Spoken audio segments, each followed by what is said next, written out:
Thank you, Lisa. Thank you, Kizzy. Good evening all. I won't read the questions, I'll just provide the answers. And hopefully that will enable me to complete what I want to say within the 8 minutes that's been allocated. First question, yes, but we need to also consider how we will manage it and how we will pay for it. Fortunately, they are not questions which need to be decided by the Governance Committee. Its role is limited to whether the new body should be able to make those decisions. 2, population policy and immigration policy should be developed and controlled locally. They can only be controlled by reintroducing an immigration system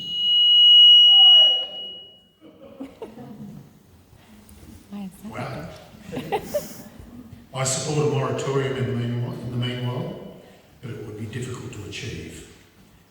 There are a lot of vacant blocks of land on Norfolk Island, almost all of which can be built on, and although land and planning controls can play a part, they are insufficient to prevent continued uncontrolled growth.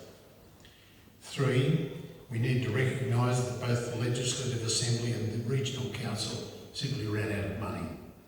Each was poorly advised by its senior public servants. Single issue candidates, such as simply no rates, should be avoided. Compulsory training for candidates and compulsory ongoing training for elected representatives are essential. The role which was played by the Department of Infrastructure in its various names should not be overlooked.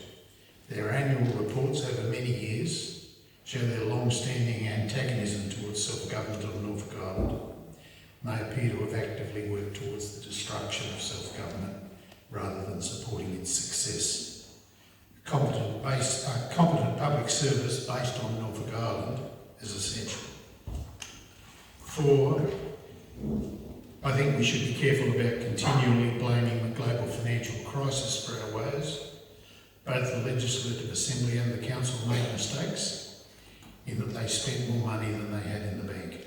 That was not solely the fault of the elected representatives, and a lot of the fault was clearly the result of poor advice from their senior public servants. There are at least 5 possible models of governance for Norfolk Island. Firstly, independence, which would be a huge step at this stage.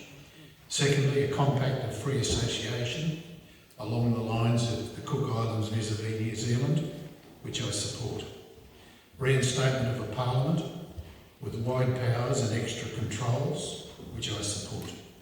Reinstatement of a council, which I do not support, particularly due to the inordinate power that general managers and senior staff appear to have in councils in Australia. And finally, the creation of a board along the lines of the Lord Howe Island Board, which I do not support. 5, I was a member of the Legislative Assembly for 22 of the years between 1982 and 2007. They were years in which the Legislative Assembly prospered, despite the antagonism on the part of the Department of Infrastructure. The model was not perfect, it needs revision.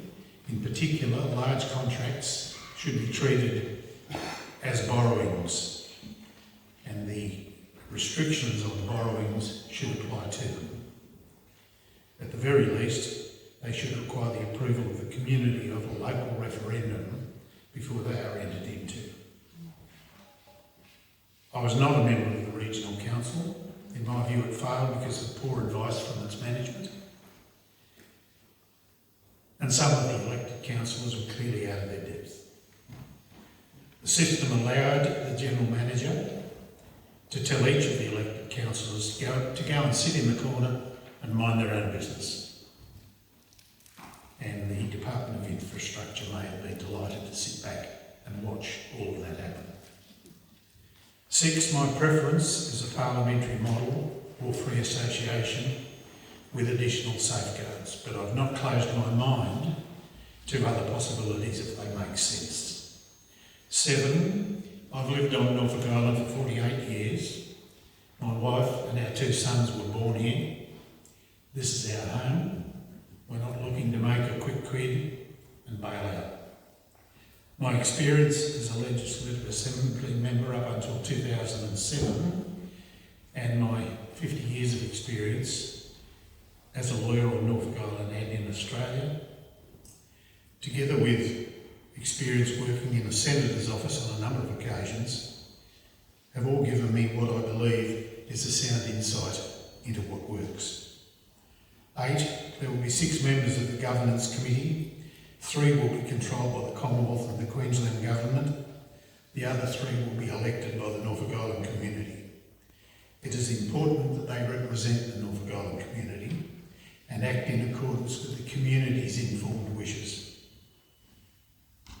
If even one of the Norfolk Island members is a Commonwealth sympathiser, the remaining Norfolk Island member or members will have little power to achieve anything. The elected Norfolk Island members must seek community views and act on them. It would be very regrettable if they get elected and simply run their own races. 9, the terms of reference for the Governance Committee have not yet been developed, nor have its rules. I already have an office in Burt Pine. I will consider renting additional space for the purpose of Governance Committee duties if I'm elected. I'm self-employed and I will be able to adjust my business hours to suit my committee duties. 10, the purpose of the Governance Committee is hopefully not for each member to turn up on day one with a finalised position paper. The intention is hopefully for all members to talk, gather and consider ideas, carry out research, consult the community, and after all of that, make sound decisions about the best way forward. 11, it is important for all 6 members to work together. Splitting into groups which oppose each other will not assist. 12, it is important to enrol and vote. Anyone who's been normally resident on Norfolk Island for the last month, no matter what is their nationality, is entitled to enrol and vote. But particularly for long-term residents, enrolment and voting are very important. Failing to enrol is a missed opportunity. With the greatest of respect, to deliberately avoid voting or to submit an informal vote is only in the interests of Canberra and George Street in Brisbane. Look at the problems that each of the Australian Government and the Queensland Government already have. What makes them think they know better?